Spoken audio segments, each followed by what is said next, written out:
Good morning, good morning, good morning. How's everybody doing? Yeah, Leslie, thank you. All right, it's like herding cats, but sit down. Sit down, entrepreneurs. Sit down.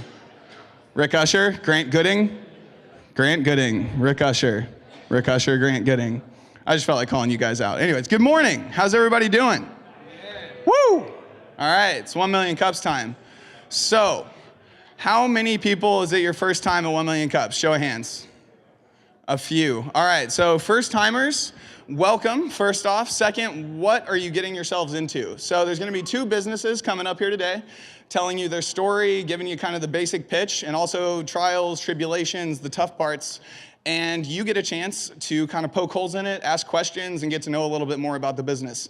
But the people that actually start that question and answer session are our expert panelists. So we'll start with Wes, let him introduce himself. Hey, I see a lot of familiar faces. It's good to be back. My name is Wes. I am the lead investor of BetaBlocks. We are a for-equity business incubator that provides advisory services, office space, access to investors, and a plethora of services in a very hands-on and rigorous 6-month program, followed by several years of essentially co-founder advisory services. And our applications are due next week, so if anyone is interested, hit us up online. Good morning, everybody. I am Nilima Paraskar. I am founder of Snapit Solutions. It's a technology solutions company providing both hardware and software solutions for our clients. I'm also a lead investor into BetaBlocks, and I'm excited to be here. Thank you both. Round of applause for him. We're very lucky to have him here this morning, so thank you both. All right, on that note, if you have not done so already, please download the 1 Million Cups app. That's a chance for you to go ahead and give feedback to the folks that are gonna be up here today, maybe some of the more candid feedback if you don't feel comfortable sharing it. Otherwise, follow us on the website, but the app really is kind of the best place to be. And now, and this is Courtney, and this is Kyle. They're also 1 Million Cups presenters. We got Tyler in the back on video, and now it's time for Messenger Coffee. Bring it on up, fellas. We're gonna get caffeinated. Have fun, boys. Have fun. All right. I'm Nick Robertson, co-founder of Messenger Coffee. I'm Isaac, one of the newest team members of Messenger Coffee. About 4 years ago, Kirsten, our head roaster and co-founder, and I were working at a roasting company in Raytown. We took our first origin trip to Panama, which is where we saw that we're not creating quality by roasting coffee. We're actually buying quality, or not quality, from the farm. So it starts there. So when we got back to Kansas City, we regrouped with a focus for wholesale. Our first major wholesale customer after that was Black Dog. We really hit it off with those guys, and they shared a similar vision for helping farmers. So we started Messenger. And at the time, we were roasting about 300 pounds of coffee a week. We were really disjointed. We had a roasting company separate from our green storage, so every day looked like loading and unloading. And it was really stressful and really hard to grow. But we were developing fruitful relationships, and people were excited about the coffee, and we felt like we had a lot to offer in the cafes. But we knew, go ahead, yeah, we knew we needed to have a face so we needed some brand recognition. So when we got our opportunity to buy Filling Station Coffee Company at the end of 2014 from Robin, we took it. And that gave us an opportunity to get a better understanding of different economical pockets around the city, different coffee markets, and also to just manage cafes in a different style. And everybody drinks coffee differently. Everybody has their own preferences, whether it's cream and sugar or black. Coffee professionals have a tendency to want to control the way you drink coffee. And it creates a really pretentious, unapproachable environment in a cafe. But at Messenger, we don't really care how you drink your coffee. We just need you to drink it. We need you to participate in the specialty coffee chain to achieve what we're doing at farms. So whether it's just an ingredient in a larger beverage or it is a cup of black coffee, we think we can elevate those standards that you have. So a lot of people ask about fair trade or direct trade, Rainforest Alliance, certified organic, and those aren't bogus terms by any means, but it's not really what every farmer needs. So we built the Farm Direct program, which is a customizable program based on talking to farmers and figuring out what they need. And the first part of that is just starting by paying a fair price for the coffee. So that helps put money back into the farm immediately so they can make farm changes and live a higher standard of life. And the second part is taking 10% of whatever we spend and putting it into a fund for more elaborate projects. We work with the farmer figuring out if they need water irrigation systems or new processing tools. We also work with an agronomist who can look into the farming situation better than we know how, and sometimes better than the farmers. And what makes that process work is really simple. We have to go to the farms and meet the farmers, find out what they need, and build a real relationship with them. Secondly, we need to roast the coffee in a way that is transparent and also in a way that the Kansas City market would like to drink it. And then finally, we have to get the coffee in hands of people that are willing to pay for it. Right, which is cafes, coffee shops, restaurants, wholesale partners that choose to serve our coffee and represent our brand. And what we've realized, especially what I've realized stepping into the business development role, is that a lot of cafe owners, restaurant owners, feel like that coffee portion can be pushed to the back burner while they execute on everything else in their vision. And so when we come in as messengers, we support them with business education, coffee education, even from the ground floor of bar flow and menu creation, price points, and those kind of things. We just want to really support these cafes and coffee shops and help them to be successful. Yeah, and Kansas City is a coffee city. Kansas City has a high expectation for coffee. We're thankful for that, and it's exciting. From the old companies that have been consistently serving good coffee for decades to new companies that are pushing boundaries and challenging coffee drinkers, it's just a really fun time to be doing this. Right, and I think the city itself, the entrepreneurial spirit of the people that are kind of like in this room, our city leaders that push us and our coffee ventures to move forward and establish kind of some more of who we are. And so we've decided to establish and plant roots in our first ever Messenger Cafe. We are opening in about 2 months at 17th and Grand, moving all of our roasting and production downtown. We're really, really excited to be partnering with a sister company, Ibis Bakery, in this space. It's about a nearly 20,000 square foot build out. We'll house our production, retail, second floor, slow bar, rooftop, deck, and fireplace. And we really think it's going to really give our wholesale accounts and you, the consumers, a true vision on who we are, a transparent look in how we roast and how we serve people really well. The Crossroads District is a really, really well-known district for high-quality arts, food, and beverage, and so we just felt like that fit who we are really well, too. So that's why we're planting our roots here, and we're excited to share it with you. So thanks, and we're open to some questions, and we'll provide the answers. Congratulations on opening the shop. That's really exciting. Can you walk me through kind of some of the rationale behind the location? It was a long process. Yeah, we looked at lots of places. I mean, we really are we're trying to establish a brand that is really iconic in Kansas City, and I mean, being in the heart of it is really important for that, we feel like.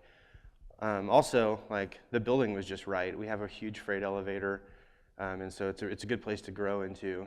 And the market, I mean, it's not really saturated there. I mean, it's pretty, we're accessible from downtown almost as much as we are from Crossroads, and so, yeah, I don't know.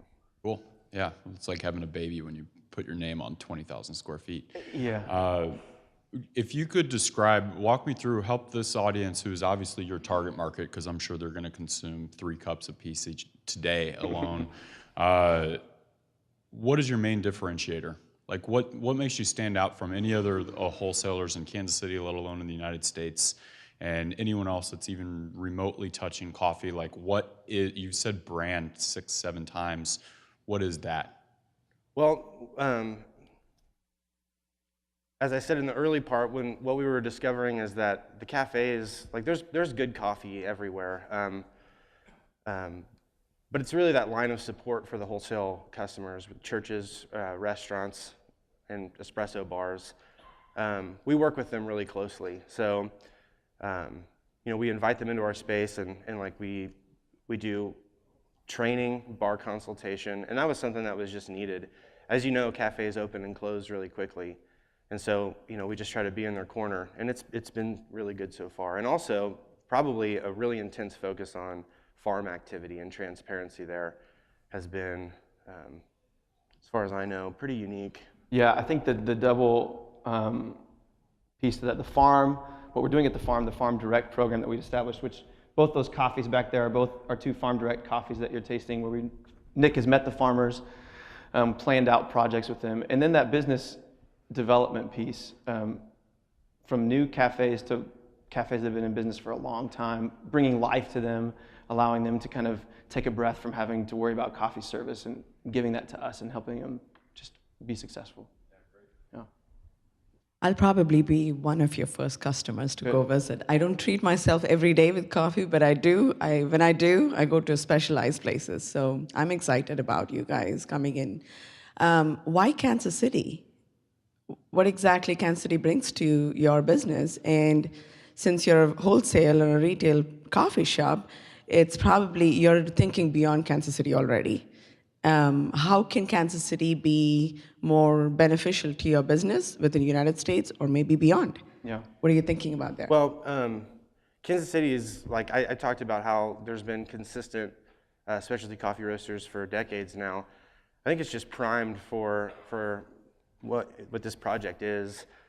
People are excited about coffee, they're exploring it more, and coffee is like really devalued in American culture. It's usually free in waiting rooms or cheap at gas stations.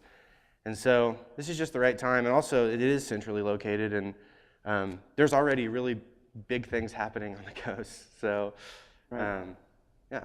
So It's did our you home as well. I think live about here. shipping costs and stuff like that as well? Because it'll add up to it's centralized to United States that way. And for the last 3 years, we've really developed a wholesale program here in Kansas City and kind of Midwest regionally that's really built the foundation for us to open our first cafe. So our cafe is not our business model to have a cafe and run that really well. It's a big part of it, but our biggest piece is the wholesale side. So being centrally located, kind of the Midwest personality fits us really well, and our service and our support backbone. And those pieces just go really well to fit in Kansas City. In the Midwest, if someone knows everything about coffee and they know everything about business, that's one thing. The Midwest is pretty underserved, and we have accounts in the middle of nowhere, it seems like, that are really valuable to those communities, and we just love working with them. So that's kind of our passion. Yeah. So 2 more months and you're at your tip of iceberg that we are seeing right now. But what has the work so far been? How long was this process for our entrepreneurs here? Can you give us a glimpse of what your life has been to come to this stage? And congratulations. Thank you. Well, Nick said at the beginning, Kirsten, our head roaster who's back there, at the very beginning, we had coffee stored in one location, roasting 15 minutes away. So she was loading up the coffee, driving it down to another spot in Lenexa, back to get more coffee, so really tedious, hard work. And I'm sure she's glad she doesn't have to do that anymore. But that was still even small, 300 pounds a week at the beginning. And so the growth has not come easy, but the core team, Kirsten, Nick, Matt, bringing Brian on, Director of Operations, really establishing good relationships. I think trusting relationships has built this company from the start. And the cafe has been in works for a couple of years. 2 years, been searching for a building, making sure it's the right fit first. So it wasn't a snap decision. We see companies on the West Coast like Blue Bottle and Sight Glass or Stumptown having really cool cafes, and sometimes it can be really intriguing to oh man, we want that, and we do want that someday. And it's really going to be an iconic place for the Midwest to come down to Messenger at 17th and Grand. You're going to see incredible architecture. You're going to see a transparent process with both baking and roasting. So we just really want you guys to come down and visit us. Okay, questions from the audience. We have one here on the right. Congratulations, guys. I'm so thrilled for you guys. One question I have And you know me, this is one of my signature questions. How will your brand help? So how will your brand prepare your social media? Have you guys discussed a social media strategy? Yeah. He's right there. We're working with a marketing company now, Native, and they're really great. Montana Rex, who is a Kansas City coffee celebrity and Instagram master, he does what we do now, and it's simple, it's personalized, but yeah, we're looking at growing that through our new marketing company that we're working with. Any other questions from the audience? There's one in front center. Hold on.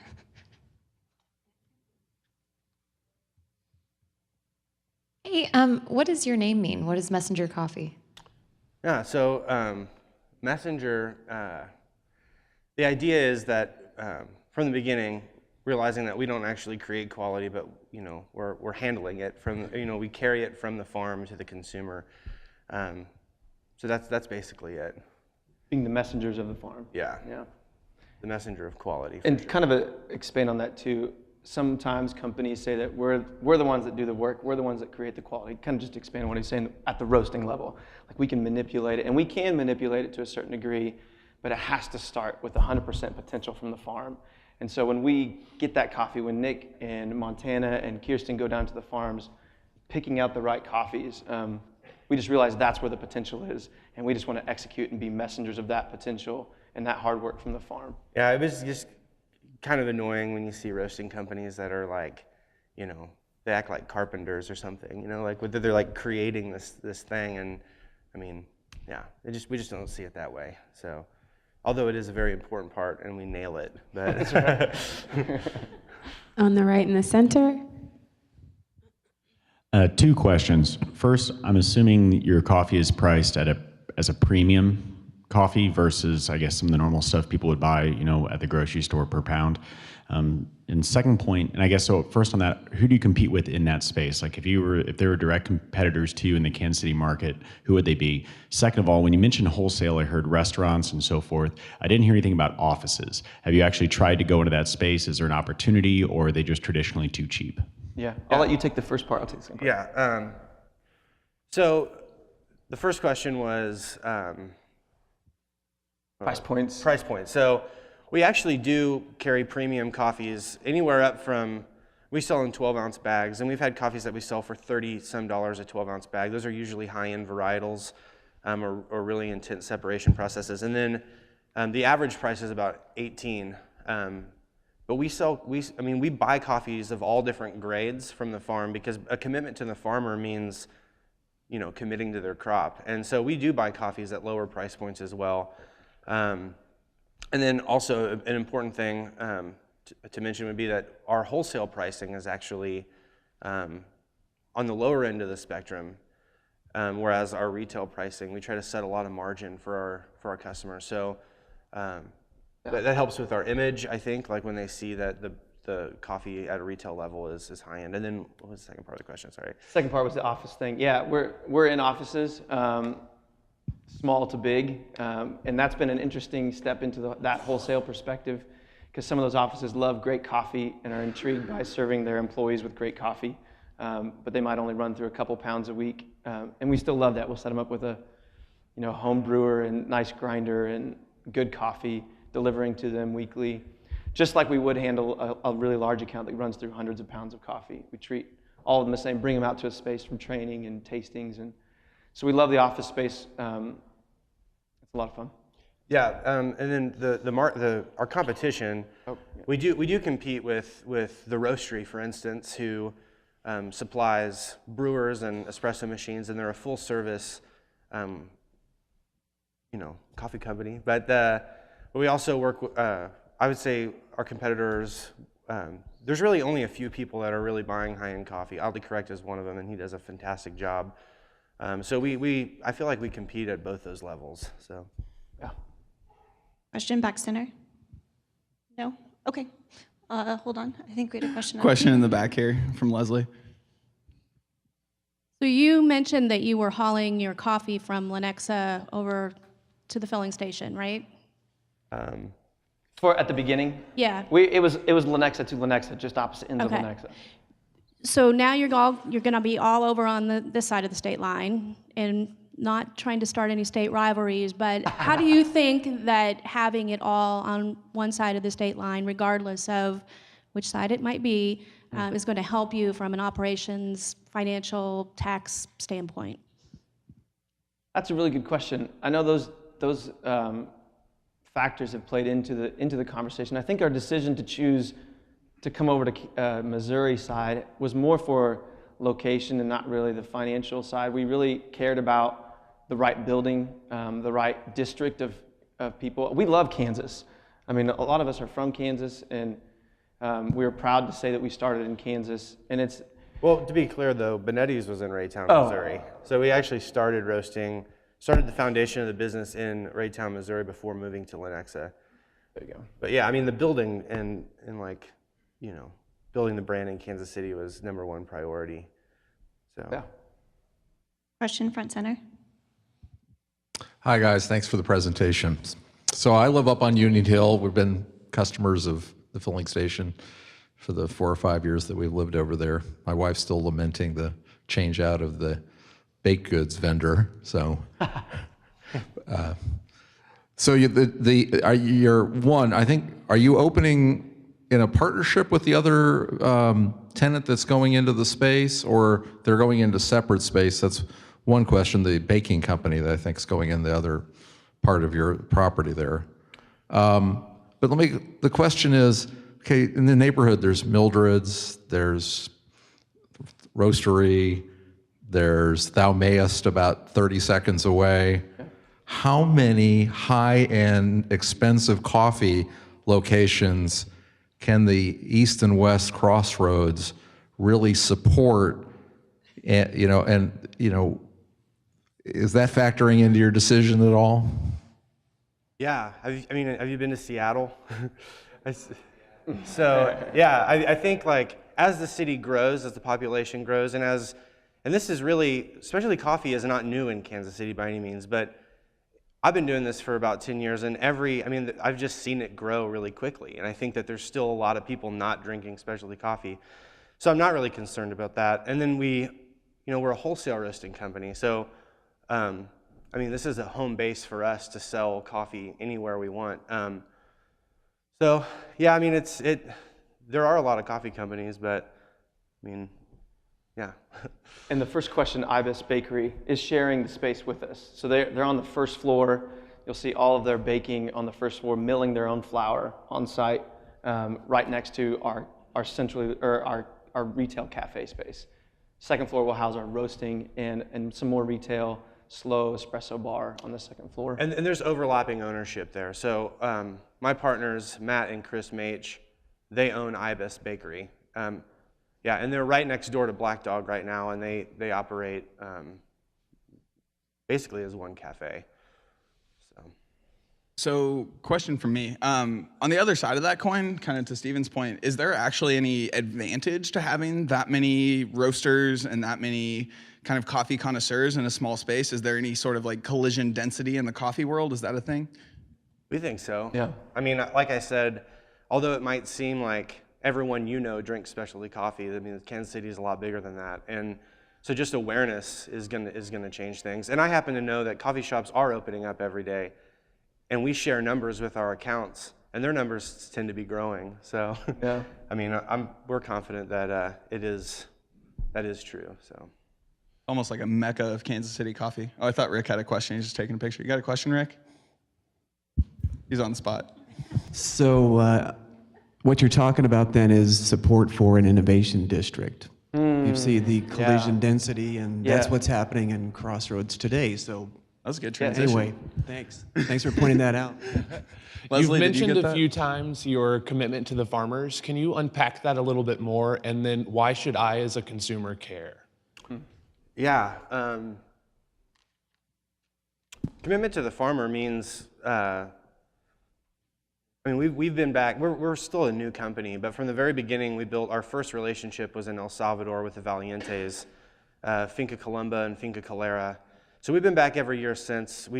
I just got back actually with Montana, and this is our 3rd year. So we've invested in their farm. We've built raised beds because the coffee was not drying properly on patios, so we needed a little more airflow underneath. So, but most importantly, it's buying that coffee from them every year, knowing that they could depend on us, so that they don't have a fear that we're not going to show up and they're going to be needing to make contacts with the commodity market, you know, like in buying and selling coffee to, you know, larger companies. So, yeah, if I communicate with them before we go on how many bags we're looking at, and it's a very personal relationship. And the reason that you should care is because that coffee will never get better if we don't create, if we don't have a standard for them to reach. And then also, more importantly, a farmer only has so many trees, and so maximizing profit with every tree is the best thing to do for sure if they want to make more money. So the investment to like actually process coffee well is totally worth it. It's not that much more money, not that much more time. Sometimes it's just picking it when it's red and not green. So yeah, that's why you should care. Question center left. Morning, guys. Congratulations on opening up the shop in the Crossroads. The downtown's Crossroads area of Kansas City, the energy is just incredible, and I'm sure that's part of the reason why you guys chose to go there. Kind of a two-part question. First being, how long have you guys been in business? And then as you guys kind of went through your business model, it sounds like there's a lot of different pieces to it, everything from importing to wholesaling to a branded label to running shops. What are kind of the breakdown of the revenues or percent of time you spend on each portion of the business? Been in business 2014, launched January 1st, 2014. Ideation was in 2013 when Nick and Kirsten were at Benetti's, and the owners of Black Dog collaborated together to create this company that focused on farm, high quality, good service. Numbers. Well, the amount of time that we spend on, I don't know, I don't think I could answer that. I mean, I focus on green buying and training our accounts. We have people in place. Matt's really focused on the relationship between Messenger and Filling Station, and we have a really awesome general manager that was at the filling station when we took it over, Tyler. But I don't know those answers. I'm sorry. Yeah. That's it. Second delay. I'll get your email and I'll have Matt talk to you though. Yeah. So our final question for you today is, what can we as a community do to help you? As a wholesale company, we just feel like the best thing that you can do for us is to really support our partners. We have a lot of accounts in town, and some are well-known, some are unknown. Should we talk about some of them? Filling Station, obviously, we own that one, but Crow's Coffee, Hi Hat, Black Dog, restaurants like Antler Room, and Freshwater that's opening up. To visit our partners, you can go to our website and see where all of our coffee is served. But those partners depend on us for support, and so they also depend on you to, pay for their goods. So yeah, the best thing you could do is just drink the coffee. Help finish that cycle so that we can keep going back. Yeah. And buy more and change more lives at the farm. Thank you. Thank you, guys. Awesome.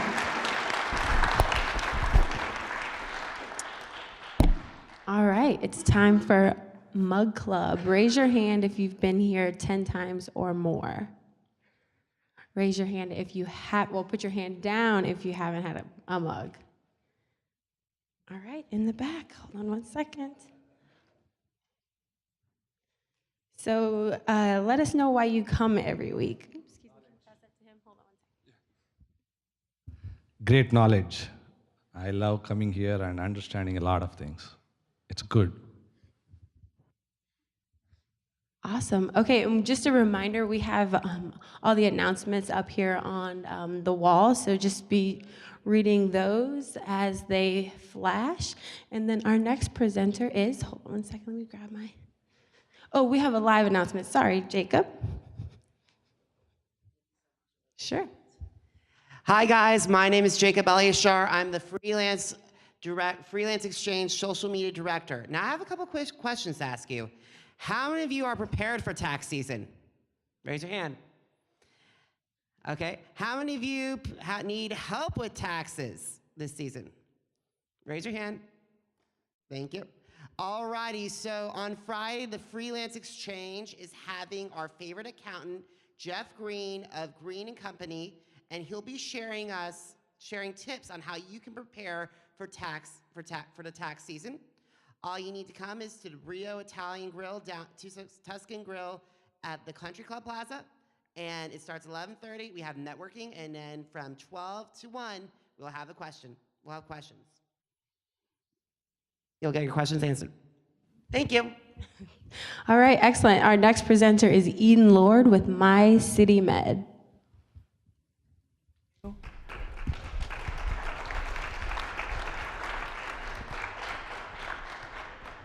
Good morning. How is everybody? I kind of want some of that coffee now. I smell it, so won't be an issue keeping to the 6 minutes today because I'm heading back there afterwards. My name is Eden Lord, as I said, and I am here representing My City Med. And honestly, this is a business for us, but it is honestly more of a passion for us. To share a little bit of our backstory, in 2003, I unexpectedly, with absolutely no warning, put on 75 pounds. Had no idea why. None of my doctors could tell me why. Went to my physician, ended up seeing a whole bunch of different specialists. But back in 2003, there wasn't really word of mouth, there wasn't really Facebook referrals, so I kind of bounced from place to place. And it took 9 months before I was diagnosed with a condition called polycystic ovarian syndrome. So in that time, I learned questions to ask, what not to ask, how to pursue the right specialist, how to research test results and what those things mean, and how that impacts care going forward and things of that nature. So that meant when we had a daughter in 2009 who was born with a rare disease, I kind of had a pretty decent idea of where to go and who to ask. So since 2009, I have been a passionate advocate for the rare disease community. I've used my own experiences with chronic illness and how to secure the right specialists to help others in the chronic illness community, of which there's 135 million people living with the chronic illness in the United States at this time. In the rare disease community, of which there are 30 million. So that's roughly every 1 in 10 people who have struggles and difficulties finding the right physician and the right care team for their diagnosis. So that's a little bit about me and my background. Patient advocacy is something that I'm very passionate about, and just connecting people with the right resources.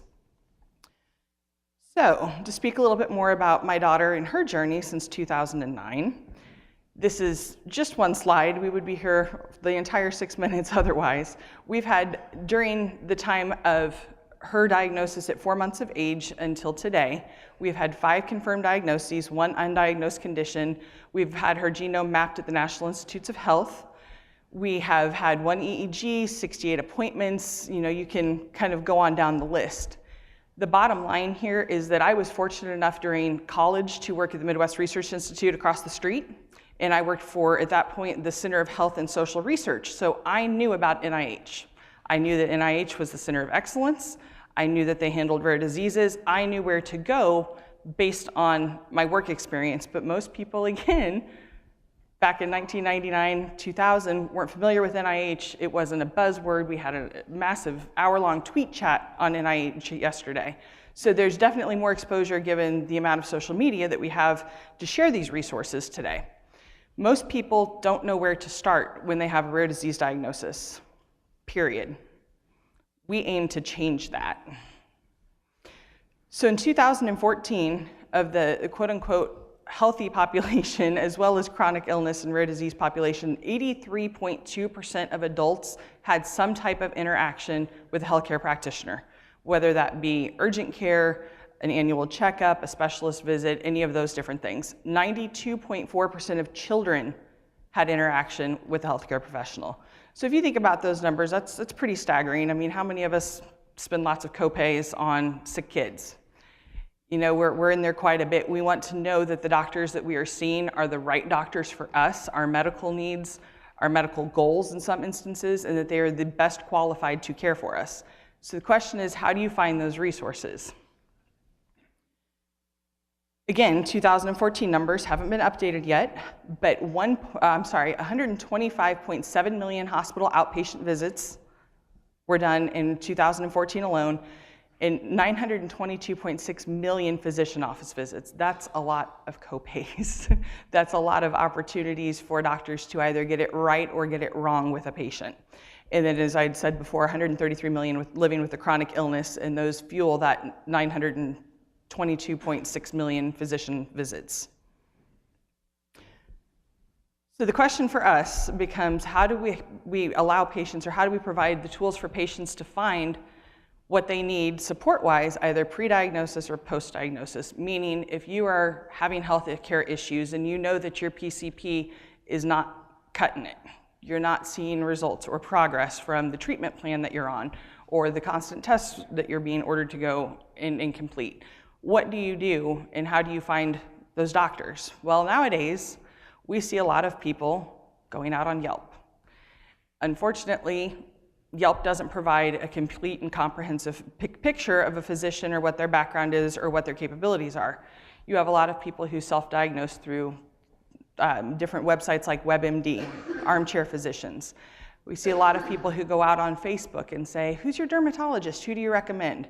So there's not really much research into what are the qualifications of the physician? What conditions do they have experience treating? What is their background? If you do have a rare disease or a chronic illness, you typically end up on a nonprofit website, because the nonprofits, we're seeing an emergence of those organizations coming out and offering the resources, trying to get patients more engaged in their own care and becoming self-sufficient patient advocates. You also see a lot of Google search.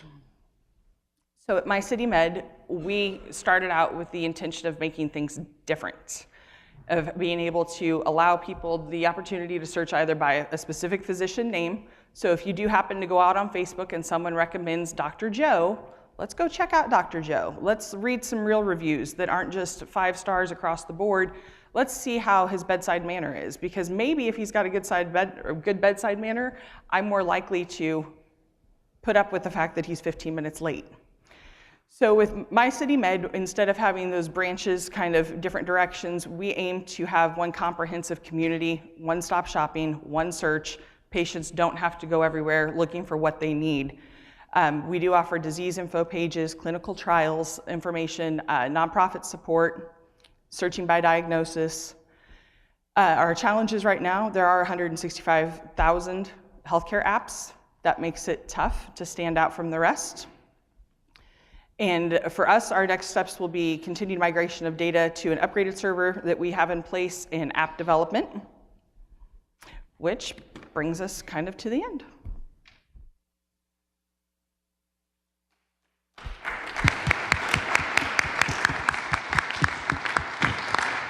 Great job. Can you tell me about your technology stack? What are you guys using, and how long has it been in development? Who put it together, that kind of stuff? I will be totally honest with you. We are on a private server. We are locked down with firewalls because I am a super paranoid person to begin with when it comes to healthcare and HIPAA. So we are compliant across the board.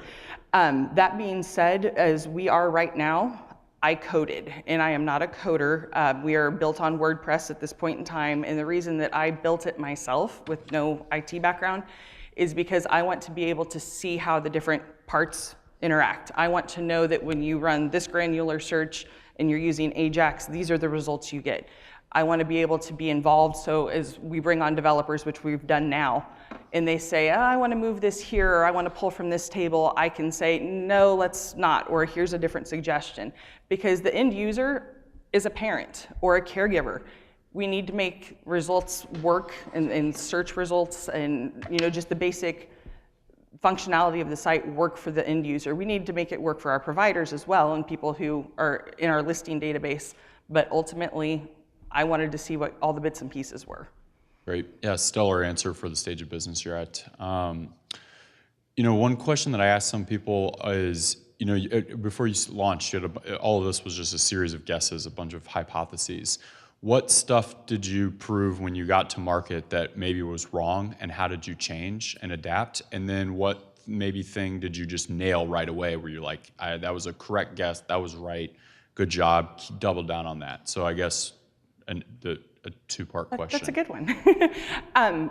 From living the experience from 2009 on, it was very easy to see where the gaps were. So before this even started, before the process began, it was easy to say, okay, this literature doesn't match this literature. But if I go out and search on a nonprofit site, I know that they have a medical advisory board. I know that it's been vetted by a physician. I know that this is the credible information. So I knew that the need was there. I knew that people were having to parse from different websites, and I knew the frustration and how just absolutely horrifying it is when you're up at 2 o'clock in the morning trying to make sense of all of this conflicting information and data. So I think we went into it knowing that there was the need, there was the market, there were these big gaps, and we've built a lot of relationships with nonprofits over the last almost decade in seeing kind of how we can better serve the patient, which is our ultimate end goal here. So I think so far, because we've been so cautious and slow to grow, there haven't been a whole bunch of pitfalls. I would say I need to learn how to share better with others and not manifest all of the work on myself and take that all in internally, kind of let some of the perfectionism go. And we've got 7 staff members on board now. So that has allowed me to kind of see things from a more macro level and look at our resources from their perspective and see where we can plug those holes going forward. But I'm a firm believer you surround yourself with people who are smarter than you. And I think we're starting to do that, and that's very exciting for us. First of all, kudos to you. As a mom going through all that for 8 years, I would take 8 years rest before I could do something you're doing. Great job on entrepreneurship, and I think you have your numbers. I like that about your presentation. You're not just going and saying, okay, I see a need, I'm gonna put an app, and then here you go. I see numbers there, you know your stats, and looks like you got your hands wet on your app as well. That's good. What is your background, and what is your vision beyond what you have right now for this company? And what, 3-part question, and what is the guarantee that something like this cannot be kind of replicated across maybe with big hospitals or things like that, chain of hospitals? What's your thought process on that? Well, first of all, my background is varied. I have a very patient husband, so I have several different degrees. Actually went to UMKC. I've got a bachelor's in economics. I have a master's in organizational management. I have a paralegal certificate from Rockhurst, and I've completed my doctorate in education. So for the last decade or so, I stayed home because when you have a daughter with a rare disease, and in her instance, a very sensitive one, if she has, nausea episodes like that, we have an emergency injection that has to be given within 30 minutes, or it leads to brain death, coma, or we just lose her entirely. So I was very fortunate to have a husband who said, stay home. During that time period, I did a lot of curriculum development and wrote entrepreneurship certificate programs for online universities. So I could still be doing something, engaging in the community, watching other people and what they were working on, which was really exciting. And I think that's helped all of my different background and different degree programs. I think that has helped boost where we're at now. To your second part of the question, I want to see this be the only place that somebody goes for a doctor, period. Where if you have a diagnosis, you have a mammogram, you have some kind of test, well, I'm gonna go check it out on My City Med because I know exactly what's going to be out there for my city, for my diagnosis, for my specialty area. I don't want people going to Yelp. I don't want people going to WebMD. I don't want them stretched out in 10 different places. I think we have done a good job of building credibility with our brand and letting people know that they're our first priority. It's not about ad dollars. It's not about filtering out reviews to get people to come on board and claim their listing. It's about you getting the treatment that you need. This should be the last thing you have to worry about. Between medical tests and everything else, whether or not your doctor's credible or the right person for you should be the very last thing on your mind. So, ultimate world domination, in a sentence. Beyond that, going forward, like I said, with hospital networks, we do have the ability to link different hospital networks together so they have an accurate picture of the physicians who are available, the services they treat.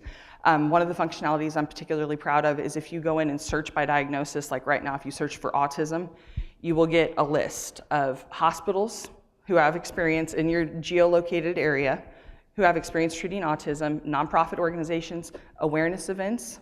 Sometimes people want to connect, and they can't connect if they don't know that something's there. And then we also have community forums that are either private or public, much like what you would see on Facebook. However, we have the ability to let our users sign up. If they want to be anonymous, they can. We do track IP addresses, so we protect our doctors and providers who have reviews on site. But it's the ability to go out there and search across those different groups and those different forums and say, okay, my kid's got autism and a diagnosis of that, but maybe we have a feeding tube as well. So where is that overlap in those different patient groups with those different diagnoses that we're not siloing anymore? We're sharing that data across. So I'm excited to see how it will grow with the hospital networks and bringing additional nonprofits on board. But I think the sky's the limit for us. Absolutely. You're kind of putting everything together from what's already existing on the web. I would kind of suggest when you're getting into full-blown web development is look at personalizing and algorithms that would match the personality, preferences, and for the patient and their children or kids to the doctor and their availability. That would actually kind of give you that zest into your... Exactly. So like I said, if you're more willing to wait that 15, 20 minutes because they have a killer bedside manner, yes, exactly. Having those recommendations come back. And that's when we bring in somebody who has more IT experience than I do. Okay, awesome. Taking it to questions from the audience, I will start. As you think about scaling and growing your company, what problems, issues, or potential problems and issues keep you up at night? We're 100% bootstrapped. So when we go up and compete against the larger companies that do similar things to what we do, but not quite, obviously they have a much larger budget to start with. So I'm constantly thinking, how do we grow it in the best way, in the most organic way, but still compete with those people that can go, here's a PO for a couple million, I'm not going to sweat that one. I'm curious about your reviews. It's a slippery slope being in business and having people review your site because it seems like the only ones that do it are the ones that are upset. So how do you protect a doctor from just getting destroyed by negative reviews? Do you have something built in where people have to share both positive results and negative results balanced so that they really, when a person's trying to make a decision, they're getting a really fair picture of the whole picture, not just the one that's really irritated? Very, very valid point, and one that we have kicked around a lot. I will be honest, we don't use review filters, and I know that financially, a lot of companies do. We will not ever use review filters. It is always hand reviewed within 48 hours by an actual person. So we will head that off at the pass. And we have seen some reviews come through that are not based off of treatment, based more off of personality issues and only personality issues. And we don't publish those. As I said, we do track IP addresses. If we have repeat offenders, we have a system in place. That said, if a physician or a provider is particularly concerned, we will go out and review something that has been posted and work with them. We do reach out to that person or that reviewer who has made the comment. We do have a verified reviewer process, so we can kind of authenticate and go through and make sure that they're trustworthy. But if there's an issue, we'll go ahead and we'll contact that person directly. And yes, it does mean more manpower and it does mean higher costs, but ultimately you're talking about people's health and you want to let them make the most informed decision possible. So we do provide QR codes to our physicians who sign up for their listing, and that allows them to capture their patient right there at checkout. If they can scan that QR code and go out and leave a positive review, obviously you don't want any incentives for leaving reviews, but to engage that community as much as possible, we really encourage our physicians to build that community. So hopefully it's a positive one, and if there's any concerns, they know about them well before somebody goes out and posts a review on our site. Kind of a follow-up to Mike's question. Have you noticed any delineation between just kind of your average casual user and a power user? I would think you being you and being a powerful person in general, have you noticed a some people like you kind of grappling onto it and just reviewing everybody and just being super active and engaging with the product more than others? We do have some users in particular that have gone out there and really posted a lot. I can think of one lady in Wichita in particular who I absolutely love, but she's got 4 kids with 4 different diagnoses right now. You want to talk about managing something, that in itself is a challenge. So we do have our users who are super into it, so to speak, and use it. And we do have people who are going out and they're looking for a GP, or they've moved and they want to see what the resources are in their new city. So I think right now our focus is that chronic population, that rare disease population, but I definitely see going forward being able to pull, here's my dentist and things of that nature. Our user profiles actually have the capability to save your physicians. So let's say you don't go to the orthodontist except to get your retainer checked every 5 years. Not a problem, they're saved in your directory alongside your profile. Eden, thank you so much for your presentation today. Your passion and knowledge about the issue is clearly an incredible drive for you as an entrepreneur. But how could how close you are to the issue be a hindrance to your business's success? That's why I have to bring more people in to get more of that macro. I'm at a very micro level most of the time, so backing off and seeing what the other disease groups need and the resources that we can provide to them, it really requires input from everybody else on the team. So we're definitely more well-rounded and have a better macro overview of, your general healthy, quote-unquote, person and what their needs might be and how to meet provider needs. We have discussed having kind of city navigators that would assist and kind of give you an overview, and they would be able to kind of keep their finger on the pulse of what's going on in a specific city, and if there's a trend or a need that I wouldn't be able to see because I'm too involved, or I'm not even in that city, for instance, they would kind of have their finger on the pulse of that and be able to share that with us. Okay, question here in the back. I guess my guess is that a lot of these unique specialists that are competent in these rare diseases that are very small or like concentrated in these larger cities, is there a kind of initiative to attract these doctors in across the region, across the country, to make it more available, local, like a smaller populace of a city, and try to make it more readily available, I guess? I don't know if you're familiar with KC Rare Initiative. I think they're actually meeting here on March 2nd. So the rare disease community as a whole in Kansas City is really booming in several different areas, legislatively, from a research aspect with the different things that are going on at KU and NCATS funding and things of that nature. I would say that when you have a rare disease, you kind of come to the conclusion that you're going to travel. We have been to the National Institutes of Health 4 times, it runs together, in Mayo Clinic, and they do have residential facilities that you can stay at when you are there. So I would love to see us draw some more of those physicians, and I like what HCA is doing. They've pumped a lot of money into their budget to attract talent locally and nationwide. So I do see going forward Kansas City being more of a hub for that, but at the end of the day, if you have to travel, you pack up and you go. Question to your left here. I have a 2-part question. First of all, obviously there's thousands upon thousands of doctors and there's new ones coming in every day. Where are you extracting your data from to make sure what you have is current in terms of their location and credentials? And then the second question I had was, do you see in the future ever a link to the insurance provider so that when people find a specialist, they know whether or not their insurance does cover that specialist? Kind of start with your first question there. The NPI database is what we use because that is the most current information that we have been able to find. That's the government database of NPI numbers that are assigned to different providers and physicians. And honestly, it's free. So it's not spending $10,000 on a database where you're not really certain if that data is correct or not.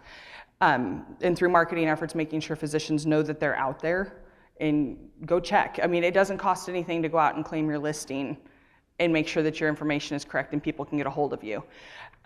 Speaking towards the insurance side of things, yes, we do have insurance companies. Yes, they are listed. That is a field that shows up on our physician profiles, but we are aiming to go a step further. So you wouldn't just have your physicians, you wouldn't just have your insurance companies. Maybe you need an estate attorney because you have a child who has special needs and they're transitioning from pediatric care and turning 18 and going on to adult care, and you need some help wading through that. We want to be full service. We want to provide those ancillary services, whether that be an attorney or a speech therapist or any of the other different kinds of insurance planning that might come up, those different services, and making sure people know I have experience in this specific disease area. Another question on your left. Kudos for what you're doing. It's definitely needed. I used to run the Kansas City Celiac Support Association for a while, and I love that you're combining both the doctor and the support end. I actually had a doctor call me that had been diagnosed with celiac, and he didn't know how to manage his own condition. So it's very scary that there's these conditions, chronic conditions out there that even the doctors themselves don't always know how to manage and need support on. But since I used to run that, I have connections with like the National Celiac Support Association. Would connections like that be helpful to you for what you're doing? Absolutely, on a number of different fronts. So we have a Rare Disease Expo coming up in Topeka on March 6th. So that would be something I would love to chat with you about. But yes, building those foundations, the way I will be transparent here, the way we are getting our users is we are building nonprofit relationships, and we are offering free listings. Nonprofits never pay a dime because that's counterproductive. So that is kind of our give back and our contribution back into this market, so to speak, is that we bring those nonprofits on board, and it's your page. You own it, you put the data out there and the information. So the more of those relationships we can build, that just enhances the experience for our users. Perfect. I've got a few good connections for you then. Fantastic. Look forward to it. Thank you. Question up front. Hi, I feel like I just saw you earlier this month. You might have. So I looked it up. So MobiMed QR, powered by My MedBuddy, is what you presented earlier this month. And then My City Med. Do these all correlate? Are there more They're two businesses? standalones, but yes, there are more businesses, but I got to ask Courtney if that's okay to come back. Curious how they all work together. Our final question, what can we as a community do for you? Partnerships, just like celiac, networking opportunities so we can build that network for our users and really provide the resources that they need. Or just resource identification, because there's so much out there now, it's virtually impossible to get your arms around all of the different tools that are available. So the more that we can be educated, the more community partnerships that we can do, and the more that we can educate others about the resources available, those opportunities are really what we're looking for. Excellent. Thank you so much. All right, and thank you all for joining us today at 1 Million Cups. Happy birthday to our expert panelist, Nalima. We will see you next week in the labs, so on the other side of the foundation, for the Mom Center and lewd linens. Have a great Wednesday, guys.